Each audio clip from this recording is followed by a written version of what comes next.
Can you believe Rob is eating out of these 2 front yards and that's it? And plus foraging and harvesting some fish? This place is pretty unbelievable. Not to mention he lives in a 100 square foot tiny house in the backyard. Let's go check that thing out.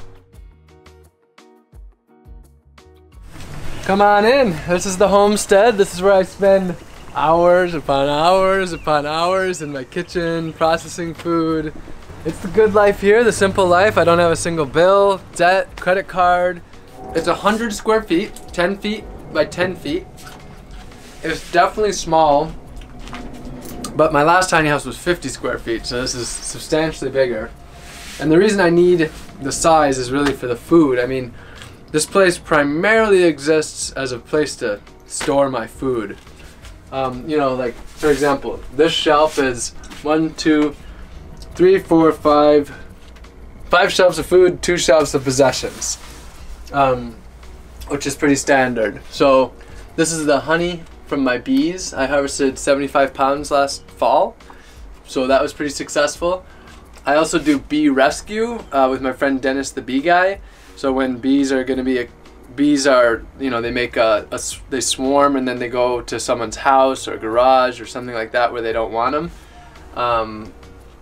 Some people call and get them rescued instead of exterminated, and this honey is actually from rescues. So that's pretty amazing when sometimes the beehives that we rescue have a ton of honey and I get to, that's exciting, yeah, to take a bunch of it home. And then this is all the honey from my colonies. Ooh, this is great right here. This has been a blessing. Sapodilla. Oh. I found well, my friend showed it to me, a sapodilla tree down in West Palm in a public park. Old tree, maybe it's huge, 50, 100-year-old tree, I don't know. So I've been eating sapodilla, which has been great. Had like a 20-foot extension pole with a fruit tree picker. Star fruit that I harvested from a tree 2 days ago. Then like lemons. I grow a lot of daikon radish. Some guys, you got passion fruit hiding in there too, yes, huh? the passion fruit. I planted a passion fruit. I got about 80 last year from it, and it's just starting to push out another new crop this year. I think expect a couple hundred this year, huh? That'd be wonderful. Yeah. This is not food. This is coconut oil, as only for body oil. Homemade?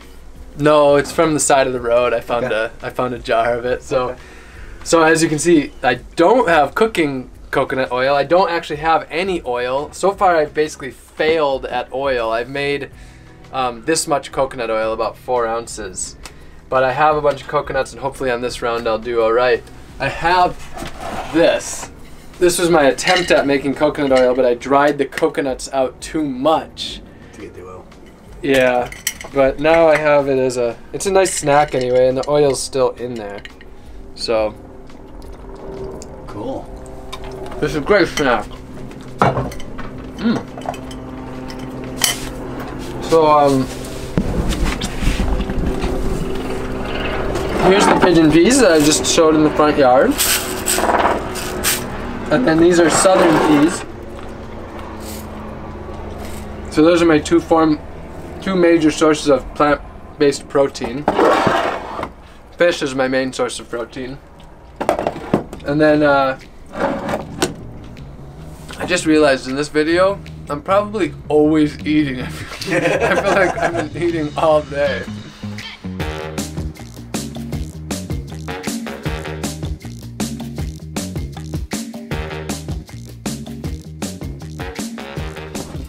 And then lots of different things that I dry. Lemongrass, green onion, garlic. This is my tea mixture, which is yapan holly, reishi mushroom, lemongrass, holy basil, and mint. This is my salt from the ocean. So I just boil salt water. And one of the challenges I run into is the moisture just keeps going in there and clumping it up. I wonder if you can just add rice. Well, that's what they do in the restaurants. Yeah, you could add rice. Yeah. That'd be risky though, because then what if I accidentally ate a grain? You didn't grow the rice. Yeah. Okay. Here's turmeric. I've had really good success with turmeric, which has been really nice. Yeah, dried peppers. So a little sample of what's going on here. Nice. Over here on the other side. This is where all the knowledge comes from? Oh. Oh yeah. Books, yep. This has been a great book for me as far as the annuals go. Robert Bowden's Florida Fruit and Vegetable Gardening. Just like this is the big thing. Just this little table that tells you what time of year to plant, you know, how far apart, direct or transplant. This is the type of stuff for me when I first got started that just having this little table was a lifesaver. So this is fermentation, so I make jun, which is like kombucha, except it's honey and tea instead of sugar.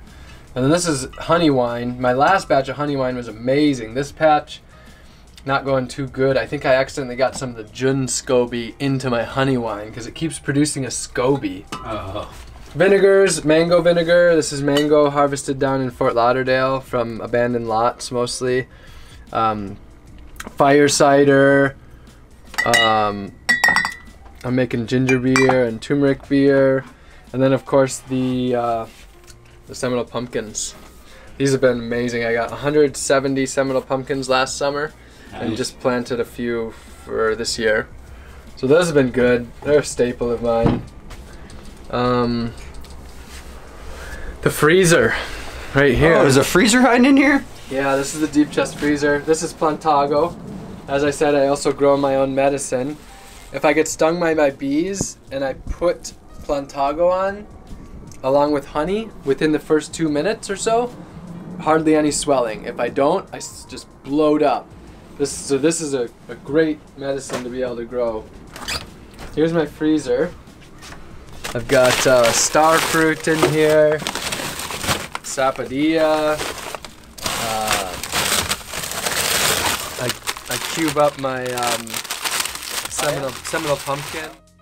My original intentions was to be off-grid and have solar, and that's the way my last tiny house was. But I just decided that for this year, with growing and foraging 100% of my food, being off-grid was just a step that I couldn't take it because I can't risk a freezer failing. And we do get periods of 3 days of clouds, and so I'd need a pretty big, you know, battery bank. And I'm only here for 2 years, and I'm only using about $10 worth of electricity per month.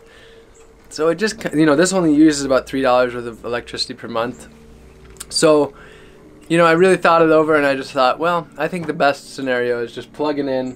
I just have an extension cord and not being off the grid. My ideal would be off the grid, but for this project, I run my, you know, Vitamix and the dehydrator and stuff like that. So really a light, charge your phone, freezer, that's about it, huh? Computer. Okay, computer. Nice. And since the electricity's here, I do find myself using it more though. Like I did get a dehydrator. Okay. I'd like to do a solar dehydrator only, but when you have a ton of, you know, fruit takes longer to dehydrate. I can't really risk things going moldy. So, oh, you know, speaking of food preserving though, I just made this. You're the first to see this. Really? Okay, okay. Check this out. I'm all about first. Oh, you got some in-the-ground storage going on here? Yeah. Is this a root cellar? It's my little version of a root cellar, so it stays substantially cooler down here. Here's sauerkraut. Whoa. And fermented daikon radish. So I just built this. I'm just working on it. I can see there's a little moisture in here. But that's one of my, you know, my challenges is it's so hot here in the summer. So that's the blessing of living up north, is food preservation is easy up north. Down here, food preservation is a struggle. And that's one of the reasons that this project is really hard down here, is because up there you get, you know, apples in the fall, and you can harvest and store hundreds of pounds of apples and not have to worry about storing them. You know, root cellars are easy, or basements and such. But here, try storing 300 pounds of apple without an air-conditioned house. So that's really that's one of the reasons that this project is so hard, is because it's extremely time-consuming, because I'm kind of always harvesting in small quantities and preserving in smaller quantities rather than, you know, these bulk harvests that would be much more time efficient. So that's something that I need to work on, but you know, I'm pretty excited about that thing. At the same time, it's, you know, it can be also just a little stressful of how busy it is. I mean, the number of hours I spend just processing food. Oh man, the squirrels. What the heck? This was Speak of the devil. This is all teepee plant, the Plecranthus barbatus. Yeah. And I had that all in there to make cuttings, and the squirrels are always messing with my stuff. Oh. But it's fine. They come into my house, and so this is the kitchen. My water that I drink is rainwater. Comes from the roof right here. The roof is metal rather than asphalt, and these are food grade barrels, so it's good for rainwater. I just pour that into the Berkey, and out comes nice pure drinking water. I would say I wasted water, except I didn't. All I did was slowed the rainwater from the sky to this point, since this is all just rainwater. The sink is just a gravity-fed system from this barrel, rainwater, and then it just goes down the drain out this tube, and then right now I'm growing taro back here. So the taro's coming up pretty nicely. I'm not sure, this is my first time growing taro. I'm not sure if it'll, you know, produce much, but overall it's looking pretty good right now. Just washing the hands up. And right now I have the propane stove hooked up. So this is just a standard propane cook stove. But I also have a methane biodigester. So this, when I turn it on, has methane come out of it. And I'll show you if we walk over here. Cool. This is the methane, the biodigester. So you put food waste in. This is water and food waste. And then it produces a gas, and you can see it's full right now. So this is about up to 3 hours of cooking time worth of gas that's in here right now. And goes through that yellow tube, which I have buried, and then it's methane. So you cook with methane. And I have a separate stove. That one is the propane stove, and I switch it out with the biogas stove. Wow. And then back here, the byproduct of it is a great Tree fertilizer. Yeah. Nice. Like nice little, I guess you could, it's not, would you call that compost tea? Some kind of effluent. Yeah, liquid fertilizer. Yeah. So that's a nice little benefit of it. Right over here is the compost bin.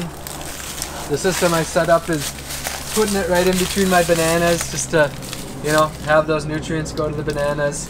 I pick up leaves from the neighbor's yard to use as my carbon source. So I haven't produced a lot of soil just because I'm here a short period, so mushroom compost has been my real fertility. But definitely making sure that no, you know, of course 100% of my food waste is turned into soil, nothing goes to the landfill. Over here, coconuts. These are definitely one of my main forms of sustenance. I've got ones for water, but the main thing is the ones for oil. So how you know it's brown. My ideal is they're brown and they still have some color though. Like this is good, you know, you still have some color and they're shiny and not rough, and then you shake it. Ooh. That's a perfect coconut right there. In fact, Nature's bottled water. Yeah. I want to make coconut curry for you and I. Oh. Green papaya coconut curry is one of my favorite meals. So this spike I found in the backyard, it's not specifically designed for coconuts, but it works pretty good.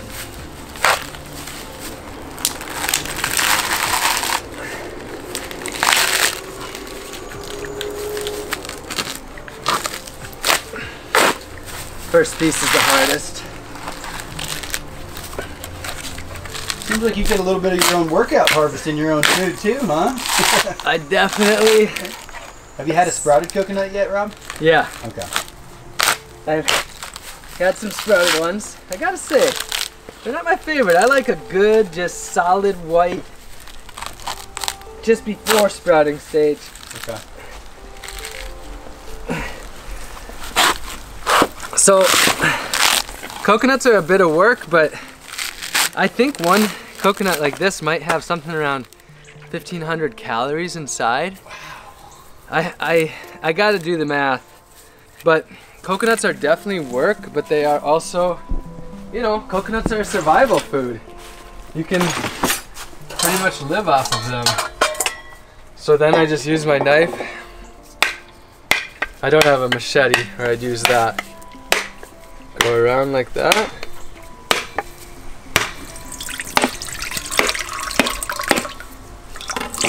Got your coconut water and your beautiful white coconut. That's Whoa. A perfect oil coconut. So it takes about 6 coconuts to produce a pint. So this is about 3-4 ounces of coconut oil, which is, you know, just oil wise, that's 500 calories in itself. Wow. So these are pretty great foods. I can make coconut milk. I like to make golden milk with turmeric and coconut milk and honey. Coconut oil. Want a piece? Sure.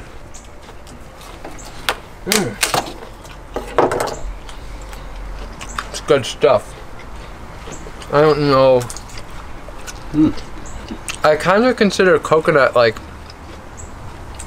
the comparison to getting a deer. Like the sustenance wise, if I was up north, I'd get a deer. Down here, coconut.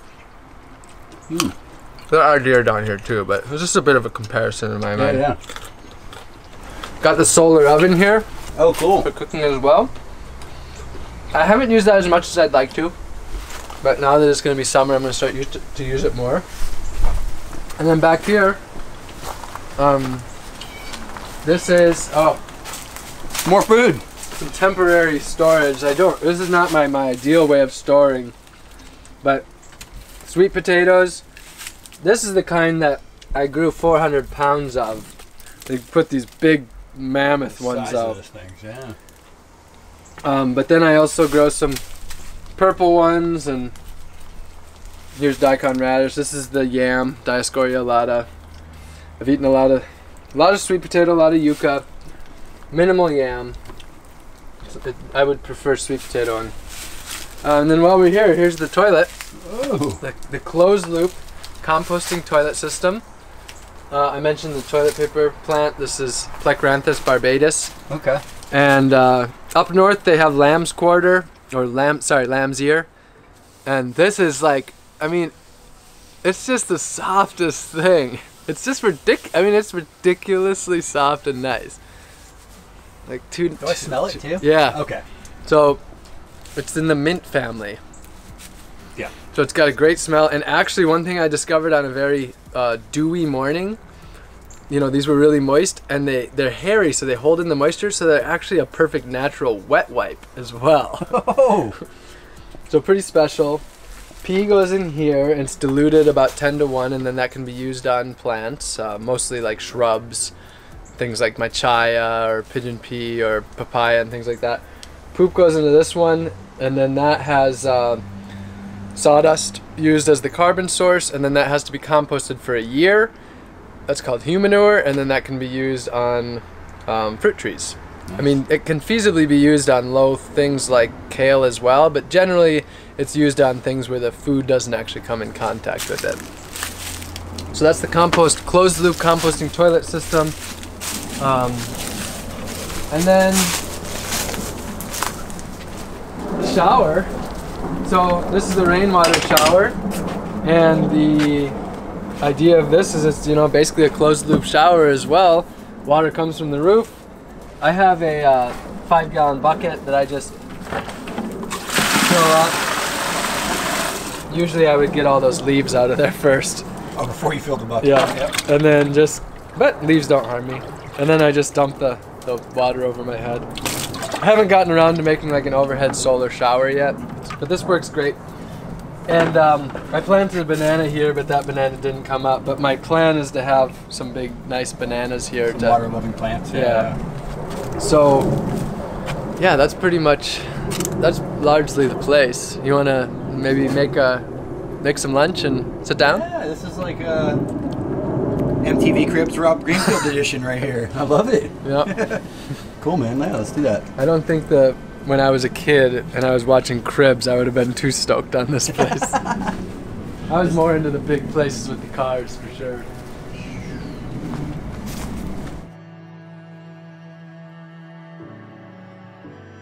This is the coconut that I just cut open, and just put some water in there, and I'm gonna blend it up to make coconut milk for the curry.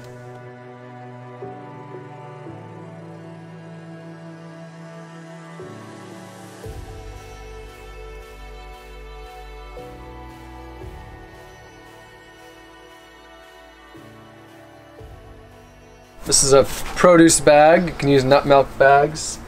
I made a green juice this morning, so there's still some green juice pulp on there, but that's fine. And then just pour the coconut in there. Strain it. I also threw some turmeric in there. Oh boy. And then you've got, nice. So this is the same way that I would make golden milk as well. But this is the base for the curry. Oh dang. I think I feel most of the turmeric in there. Need more grinding? Yeah, I usually will go through and do a second round now. Okay. Just to get the most of my... Wait, add more water and blend again? Yeah. Okay, nice. Some things are precious and limited enough that you have to go through twice. Other things are so abundant, like my greens are so abundant, and I'm just adding the nutrients right back to the garden that I don't double blend. All right, round two, huh? Yep.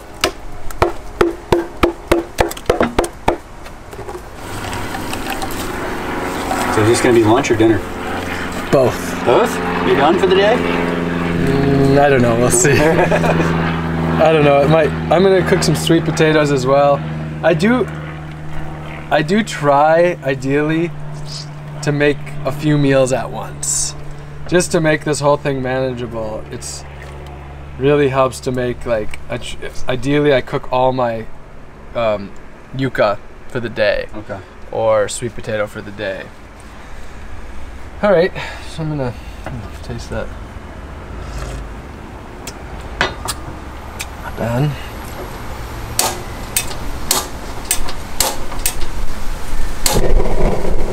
Definitely one of the difficulties of cooking outside. Oh, the wind. Is the wind. I could build a little frame around this, but there's so many things I want to do. It's like I want a rocket stove. I want a solar dehydrator. It's just the list goes on, huh? The list goes on, and that's why if I was staying here for 10 years, it'd be easier because I'd be building up a little bit at a time. But it's different since I'm only staying for 2 years of what I'm going to put my time into.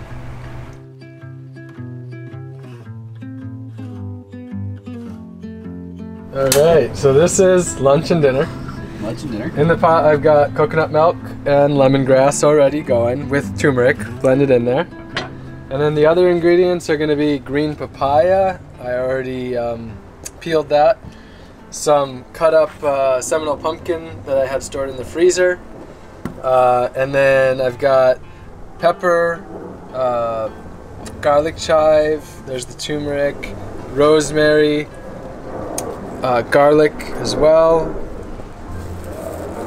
African blue basil, standard basil, Italian basil, and there's lemongrass.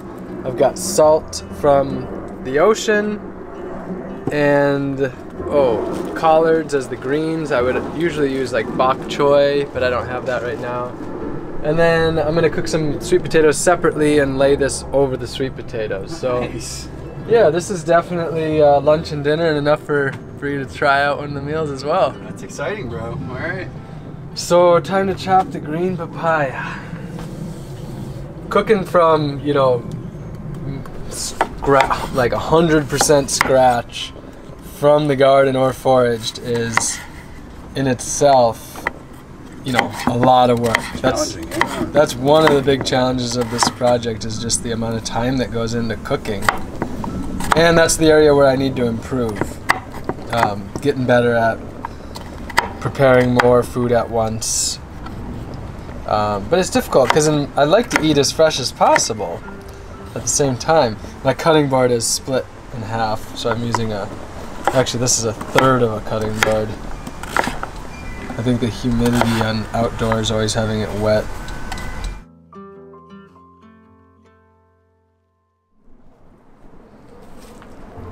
All right, dinner is served for Pete and I. We've got sweet potatoes, which are just one of my favorite things. I really never get tired of those.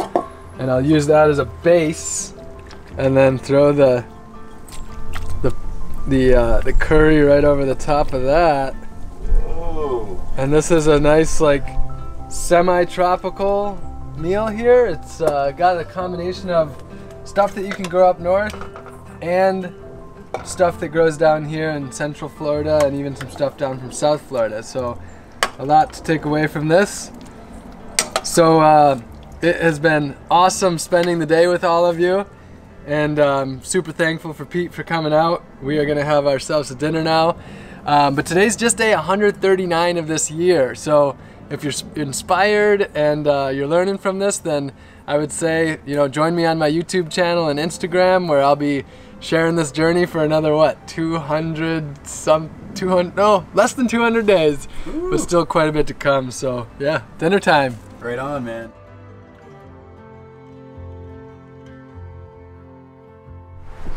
All right, guys, I hope you enjoyed Rob's epic story. I think it's quite inspiring to see what he's been doing over here. The fact that he's been feeding himself out of this urban front yard, I mean, that's kind of unheard of. It's not very common, to say the least, and he's not a farmer. He doesn't have experience doing this, so I got some hot food waiting for me. I'm gonna go enjoy that. If y'all enjoyed this video, be sure to pound that like button. If you haven't subscribed yet, be sure to subscribe also, and most importantly, pound dirt.